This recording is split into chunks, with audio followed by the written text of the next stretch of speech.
AP అసెంబ్లీలో జరిగిన చర్చ ఇప్పుడు సినిమా ఇండస్ట్రీలో మాటల యుద్ధంగా మారుతున్న పరిస్థితి. ఏపీ అసెంబ్లీలో జరిగిన చర్చలో అంశాలను చిరంజీవి ఖండించారు. చిరంజీవి గట్టిగా అడిగితేనే అప్పటి ముఖ్యమంత్రి జగన్ మీటింగ్కి వచ్చారన్న ఎమ్మెల్యే కామినేని శ్రీనివాస్ వ్యాఖ్యలను ప్రస్తావిస్తూ జగన్పై బాలకృష్ణ తీవ్ర విమర్శలు చేశారు. ఈ నేపథ్యంలోనే చిరంజీవి స్పందించారు. తాను గట్టిగా అడిగితేనే జగన్ వచ్చారన్న వ్యాఖ్యల్ని చిరంజీవి ఖండించారు. అప్పటి ముఖ్యమంత్రి జగన్ తనతో 1-to-1 మాట్లాడారంటూ చిరంజీవి క్లారిటీ ఇచ్చారు. రెండోసారి మీటింగ్కి బాలకృష్ణ కూడా పిలిచామంటున్నారు చిరంజీవి. కానీ బాలకృష్ణ అందుబాటులోకి రాలేదంటున్నారు. జెమినీ కిరణ్ 3 సార్లు ట్రై చేసినా బాలకృష్ణ కలవలేదని చిరంజీవి చెప్పుకొచ్చారు.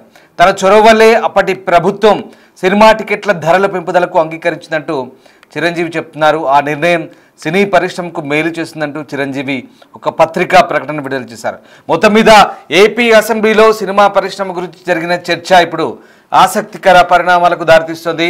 ముఖ్యంగా కామినేని శ్రీనివాస్తో ప్రారంభమైన చర్చ తర్వాత బాలకృష్ణ స్పందన, వీరిద్దరి చర్చ సందర్భంగా వీరిద్దరు మాట్లాడిన మాటలు, దానికి చిరంజీవి ఏకంగా పత్రికా ప్రకటన విడుదల చేయడం, ఇదంతా ఆసక్తికరంగా మారుతున్న పరిస్థితి. ఒక్కసారిగా ఈ నేపథ్యంలోనే ఆంధ్రప్రదేశ్ శాసనసభ వర్షాకాల సమావేశాల్లో తెలుగుదేశం పార్టీ ఎమ్మెల్యే నందమూరి బాలకృష్ణ అసెంబ్లీలో చేసిన వ్యాఖ్యలు ఇప్పుడు చర్చనీయాంశంగా మారుతున్నాయి. జగన్ హయాంలో సినీ పరిశ్రమకు జరిగిన వేధింపుల విషయంపై చర్చ జరుగుతూ సినీ హీరోలందరూ గతంలో తాడేపల్లికి వచ్చి జగన్ను కలిసిన క్రమంలో జరిగిన పరిణామాలను బీజేపీ ఎమ్మెల్సీ కామినేని శ్రీనివాస్ వివరించారు. చిరంజీవి నేతృత్వంలో హీరోలందరూ తాడేపల్లికి వచ్చినప్పుడు సమావేశానికి జగన్ రాలేదని సినిమాటోగ్రఫీ మంత్రితో మాట్లాడాలని సూచించారని, దీనిపై చిరంజీవి తాను అందరినీ తీసుకొస్తే ముఖ్యమంత్రి రాకపోవడం ఏంటని గట్టిగా నిలదీస్తే అప్పుడు వచ్చి మాట్లాడారంటూ చెప్పారు. అయితే కామినేని మాటలు నందమూరి బాలకృష్ణ ఖండించి ఎవరు గట్టిగా జగన్ను నిలదీయలేదన్నారు. హీరోలందరూ వెళ్ళిన సమయంలో ఆ సైకో సినిమాటోగ్రఫీ మంత్రిని కలవాలన్నారంటూ మాజీ ముఖ్యమంత్రి జగన్ను ఉద్దేశించి తీవ్ర వ్యాఖ్యలు చేశారు. చిరంజీవిని అవమానించిన మాట నిజమేనన్నారు. అయితే ఈ అంశం మీద తాజాగా చిరంజీవి స్పందిస్తూ ఒక పత్రికా ప్రకటన విడుదల చేశారు, ఒక లేఖ విడుదల చేశారు. అదేంటో నేను ఇప్పుడు మీకు చదివి వినిపిస్తాను. నందమూరి బాలకృష్ణ స్పందిస్తూ మాట్లాడిన మాటల్లో నా పేరు ప్రస్తావనకు రావడం జరిగింది. నా గురించి ఒకంత వ్యంగ్యంగా చెప్పడాన్ని నేను టీవీ ఛానల్లో ప్రత్యక్ష ప్రసారం ద్వారా చూశాను. ఈ అంశంలో నా పేరు ప్రస్తావనకు వచ్చింది కనుక నేను ప్రజలకు వివరణ ఇవ్వదలిచాను. రాష్ట్రంలో వైఎస్ జగన్మోహన్ రెడ్డి ప్రభుత్వం ఉన్నప్పుడు తెలుగు సినీ పరిశ్రమకు చెందిన కొందరు నిర్మాతలు, దర్శకులు, ఫిలిం ఛాంబర్ ప్రతినిధులు తన వద్దకు వచ్చి సినిమా నిర్మాణ వ్యయం పెరుగుతున్న దృష్ట్యా సినిమా టికెట్ల ధర పెంపుదల గురించి రాష్ట్ర ప్రభుత్వంతో మాట్లాడితే బాగుంటుందని, అందుకు తనను చొరవ తీసుకోవాలని కోరినట్లుగా చిరంజీవి లేఖలు చెప్పుకొచ్చారు. అయితే అప్పుడు తనను కలిసిన వారిలో రాజమౌళి, కొరటాల శివ, త్రివిక్రమ్ శ్రీనివాస్, మహేష్, ఎన్టీ రామారావు అంటే జూనియర్ ఎన్టీఆర్, అలాగే డివివి దానయ్య, మైత్రి మూవీస్ వారు, ఇంకా 2-3 ప్రముఖులు ఉన్నారంటూ చిరంజీవి ఆ లేఖలు చెప్పుకొచ్చారు. వారి సూచనల మేరకు తాను అప్పటి రాష్ట్ర సినిమాటోగ్రఫీ మంత్రి పేర్ని నానితో ఫోన్లో మాట్లాడాలని, టికెట్ల ధరల విషయం మంత్రితో మాట్లాడి చెప్తానని ఆయన తనతో అన్నట్టుగా చిరంజీవి ఆ లేఖలో పేర్కొన్నారు. ఆ తర్వాత ఆ రోజు మంత్రి తనకు ఫోన్ చేసి ముఖ్యమంత్రి ముందు మీతో 1-to-1 కలుస్తానని చెప్పనట్టుగా చెప్పారు, లంచ్కి రావాలని చెప్పారంటూ డేట్ ఇచ్చారు. ముఖ్యమంత్రి ఆహ్వానం మేరకు నేను సినీ పరిశ్రమ ఇబ్బందులు వారికి వివరించాను. ఇండస్ట్రీకి మీకు మధ్య గ్యాప్ ఉందని అందరూ అనుకుంటున్నారని, సమయం ఇస్తే అందరం కలిసి వస్తామంటూ ఆయనకు తెలిపాను. కొన్ని రోజుల తర్వాత మంత్రి పేర్ని నాని తనకు ఫోన్ చేసి కోవిడ్ 2వ దశ కొనసాగుతున్నందున 5 మాత్రమే వస్తే బాగుంటుందని చెప్పారని, తాను అప్పుడు 10 మందిని వస్తామని చెప్తే సరేనని అన్నట్టుగా ఆ లేఖలో రాశారు. ఇక డేట్ ఫిక్స్ చేశారు. అప్పుడు నేను బాలకృష్ణని ఫోన్ ద్వారా సంప్రదించడానికి ప్రయత్నించాను. ఆయన అందుబాటులోకి రాలేదు. జెమినీ కిరణ్ని వెళ్ళి బాలకృష్ణని కలవమని చెప్పాను. ఆయన 3 సార్లు ప్రయత్నించినా బాలకృష్ణని కలవలేకపోయారు. దాంతో నేను ఒక ఫ్లైట్ ఏర్పాటు చేసి ఆర్ నారాయణమూర్తితో సహా మరికొంతమందిని వెళ్ళి ముఖ్యమంత్రిని కలిశాము. ఆ సమయంలో నేను ముఖ్యమంత్రితో సినీ పరిశ్రమ ఎదుర్కొంటున్న ఇబ్బందిని వివరించానంటూ చిరంజీవి లేఖ ద్వారా వివరించారు. ఇంకా అలాగే సినీ పరిశ్రమకు ప్రభుత్వ సహకారం అందించాలని కోరినట్టుగా కూడా చెప్తున్నారు.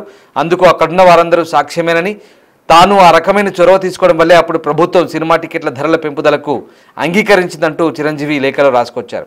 ఇక ఆ నిర్ణయం సినీ పరిశ్రమకు ఎంతో కొంత మేలు చేసిందని, ఆ నిర్ణయం వల్ల మీ వీరసింహారెడ్డి సినిమాకైనా, నా వాల్తేరు వీరయ్య సినిమాకైనా టికెట్ల రేట్లు పెంచడానికి కారణమైందంటూ చిరంజీవి చెప్పుకొచ్చారు.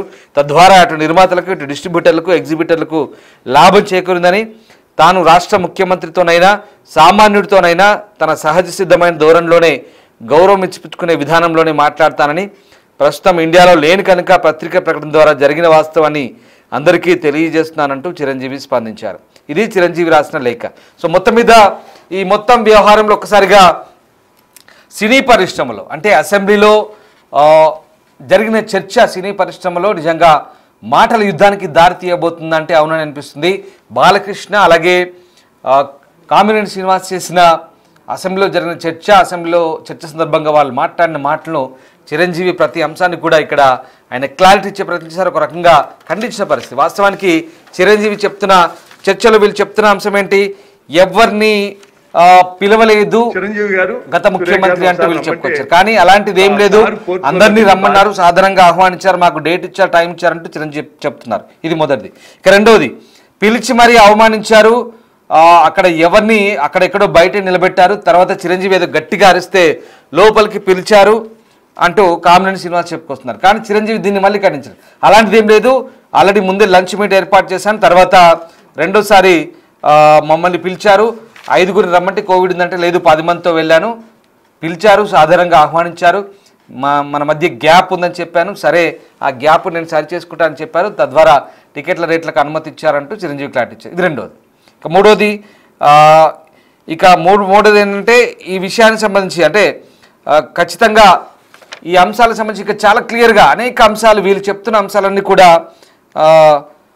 చిరంజీవి ఖండిస్తున్న పరిస్థితి. ప్రతి విషయానికి కూడా క్లారిటీ ఇచ్చే ప్రయత్నం చేశారు, ప్రతి అంశానికి కూడా చిరంజీవి పత్రికా ప్రకటన ద్వారా క్లారిటీ ఇచ్చే ప్రయత్నం చేశారు. మొత్తం మీద తాను సామాన్యునితో అయినా ముఖ్యమంత్రితోనైనా అన్ని విధాలుగా ఒకటి రకమైన సహజ ధోరణిలో మాట్లాడతాను, సో తనకు ఎలాంటి భేషజాలు లేవు, తను చొరవ తీసుకోవడం వల్లే టికెట్ల రేట్లు ఇవాళ తన వీరసింహారెడ్డి సినిమాకైనా చిరంజీవి వాల్తేరు వీరయ్య సినిమాకైనా టికెట్ల ధరలు పెరగడానికి కారణం ఏందంటూ చెప్పుకొస్తున్న పరిస్థితి.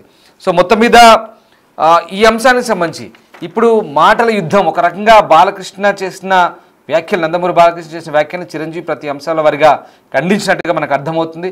సో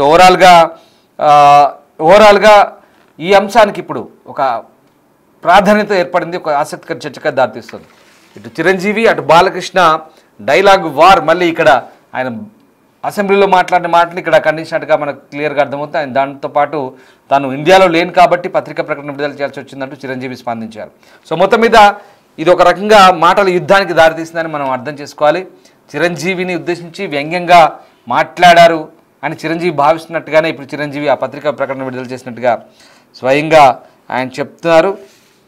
సో ఆ రకంగా పట్టించుకోలేదు తనను చిరంజీవిని అంటూ వీళ్ళు చేసిన మాటలు కూడా మూడోది. ఈ అంశానికి కూడా చిరంజీవి ఖండించారు. లేదు నన్ను బాగానే ట్రీట్ చేశారు, పిలిచి భోజనం పెట్టారు, మంచిగా మాట్లాడారు, చాలా క్లియర్గా మంచి సహృద్భావ వాతావరణంలో చర్చలు జరిగాయి, దాని ఫలితమే ఇప్పుడు ఈ టికెట్ల రేట్ల పెంపు ఇన్ని రోజుల పాటు మనం అనుభవించిందంటే చిరంజీవి చెప్పుకొచ్చాడు. సో ఇది జరిగిన వాస్తవం.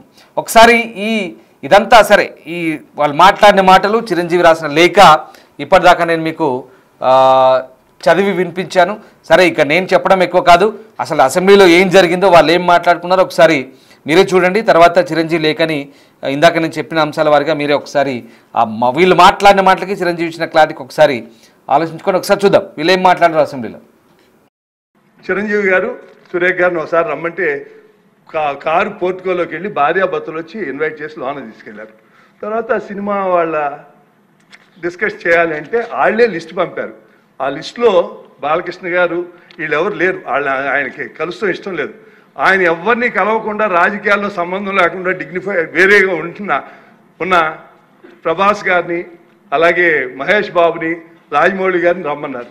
చిరంజీవి గారు వాళ్ళందరినీ రమ్మన్నారు. తనకు జరిగినట్టే ట్రీట్మెంట్ అని వాళ్ళు రామంటే కూడా బతిమాలి ఆయనకున్న మొహాటంతో వస్తే ఫస్ట్ షాక్ గేట్ దగ్గర కారు ఆపేశారు, అందరూ దిగి రమ్మన్నారన్నారు. అదేంటి అనుకుని వెళ్ళారు. లోన సెకండ్ షాక్ ఇంత పెద్దాన్ని పిలిచి ముందు పోసాని మురళీకృష్ణ ఇట్టంటాను కూర్చోబెట్టి అనుకున్నారు. మూడో షాక్ సీఎం గారు మిమ్మల్ని కలవట్లేదు, సినిమాటోగ్రఫీ మంత్రి వచ్చి మీకు చెప్తారన్నారు. అప్పుడు చిరంజీవి గారు కొంచెం గట్టిగానే ఏంటి మీరు పిలిస్తే మేము వీళ్ళందరినీ తీసుకొస్తే ఆయన రానంటారంటే వచ్చారు. వస్తే ఆయన మంచిగా పెద్దగా ఆయన ఒక రిక్వెస్ట్ చేస్తే, ఒక నిమిషం మీరు తండ్రి లాంటి వాళ్ళు సినిమా ఇండస్ట్రీని జాగ్రత్తగా చూసుకోవాలి, అది బయటికి రిలీజ్ చేసి ఎంత అవమానం చేశారని. ఇంతకన్నా సాడిస్ట్ మెంటాలిటీకి ఇంకేం ఎగ్జాంపుల్ కావాలి? వాళ్ళని అవమానం చేయాలా? అప్పుడు అందరూ ఇండస్ట్రీ కలవడానికి వెళ్ళినప్పుడు సైకో గారిని చిరంజీవి గారు గట్టిగా అడిగితే అప్పుడు ఈయన వచ్చాడంది అబద్ధం. గట్టిగా ఎవడు అడగలేదు అక్కడ. అది మీరు అన్నారు ఇందాక, ఏదో గట్టిగా అడిగితే ఈయన వచ్చాడు మళ్ళీ కలవడానికి, లేకపోతే ఏదో సినిమాటోగ్రఫీ మినిస్టర్ కలవమన్నారు అని. ఏంటంటే అడిగినా అండి అవి మిగతాను ఓకే, అవమానించడం ఆయన ఓకే. ఏదో ఆయన పెద్ద గట్టిగా చెప్తే ఆయన దిగి వచ్చాడంట కలవడానికి, లేకపోతే సినిమాటోగ్రఫీ మినిస్టర్ కలవమన్నా అంట. మనకు కూడా నాకు ఇన్విటేషన్ వచ్చింది ఇక్కడ ఫిల్మ్ డెవలప్మెంట్ ఒక లిస్ట్ తయారు చేయమని. అప్పుడు అందరూ ఇండస్ట్రీ కలవడానికి వెళ్ళినప్పుడు సైకో గారిని చిరంజీవి గారు గట్టిగా అడిగితే అప్పుడు ఈయన వచ్చాడంది అబద్ధం. గట్టిగా ఎవడు అడగలేదు అక్కడ. అది మీరు అన్నారు ఇందాక. రైట్, విన్నర్గా అసెంబ్లీలో జరిగిన చర్చ నందమూరి బాలకృష్ణ, ఎమ్మెల్యే నందమూరి బాలకృష్ణ, అలాగే కామినేని శ్రీనివాస్ ఇద్దరు మాట్లాడిన మాటల్ని చిరంజీవి పత్రికా ప్రకటన ద్వారా ఖండించిన పరిస్థితి. చిరంజీవి ప్రతి అంశానికి వివరణించే ప్రయత్నం చేశారు, ప్రతి అంశానికి క్లారిటీ ఇచ్చే ప్రయత్నం చేశారు. పట్టించుకోలేదనే విషయాన్ని చిరంజీవి ఖండించారు, అలాగే ఇక ఎవరిని పిలవలేదనే విషయాన్ని కూడా చిరంజీవి ఖండించారు, దాంతోపాటు అవమానించారనే విషయాన్ని కూడా చిరంజీవి ఖండించారు. ఈ మూడు అంశాలను కూడా చిరంజీవి ఖండించారు, ప్రతి అంశానికి కూడా ఆయన క్లారిటీ ఇచ్చే ప్రయత్నం చేశారు. తాను ఆ రోజు వెళ్ళి కలవడం వల్ల ఇప్పుడు దాని ఫలితాలు అనుభవిస్తున్నామంటూ కూడా మళ్ళీ చివరికి మీతో సహా నా సినిమా కానీ మీ సినిమా కానీ ఇప్పుడు ఆ రిజల్ట్ మనం ఆ సినిమా టికెట్ల రేట్ల పెంపుదలకు సంబంధించినటువంటి ధరల పెంపుదల అనుభవించామంటే కూడా అది అప్పుడు ముఖ్యమంత్రి తీసుకున్న చొరవే అంటూ బాలకృష్ణకి ఒక రకంగా చురకలంటే ప్రయత్నించాడు చిరంజీవి. సో ఈ రకంగా ఇప్పుడు ఇద్దరి మధ్య డైలాగ్, ఒక రకంగా మాటల యుద్ధం జరిగింది అనుకోవచ్చా? మీరు ఏమనుకుంటున్నారు? ఒకసారి మీ ఒపీనియన్ తెలియజేయండి. అసెంబ్లీలో జరిగిన చర్చ సరైన పద్ధతిలోనే జరిగిందా? అలాగే ఈ చర్చలో భాగంగా ఇద్దరి వ్యాఖ్యలను ఖండిస్తూ చిరంజీవి విడుదల చేసిన పత్రికా ప్రకటనకు సంబంధించి మీరేమనుకుంటున్నారు? ఒక్కసారి కామెంట్ రూపంలో తెలియజేయండి. వాస్తవానికి ఈ రెండు విషయాలు, ముఖ్యంగా ఈ చర్చలో ఎవరిది కరెక్టు? చిరంజీవి బాలకృష్ణ చెప్తుందని కరెక్ట్ అనుకోవచ్చా, చిరంజీవి చెప్తుంది కరెక్ట్ అనుకోవచ్చా? మీరేమనుకుంటున్నారు? ఒకసారి పోల్ పెట్టాం, పోల్లో పాల్గొనండి.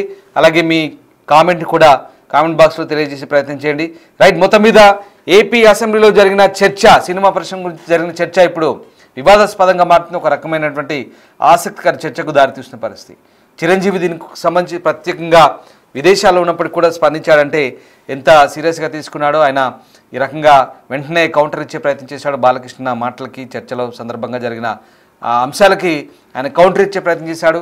తాను అందుబాటులో లేకుండా విదేశాల నుంచి పత్రికా ప్రకటన విడుదల చేశారంటే తనని వ్యంగ్యంగా మాట్లాడి కించపరిచినట్టుగానే చిరంజీవి భావించినట్టుగా మనం ఇక్కడ ఆలోచించాల్సి వస్తుంది. సో ఏదేమైనా మొత్తం మీద ఆసక్తికర చర్చ జరిగింది, ఒక రకంగా వివాదానికి దారితీసే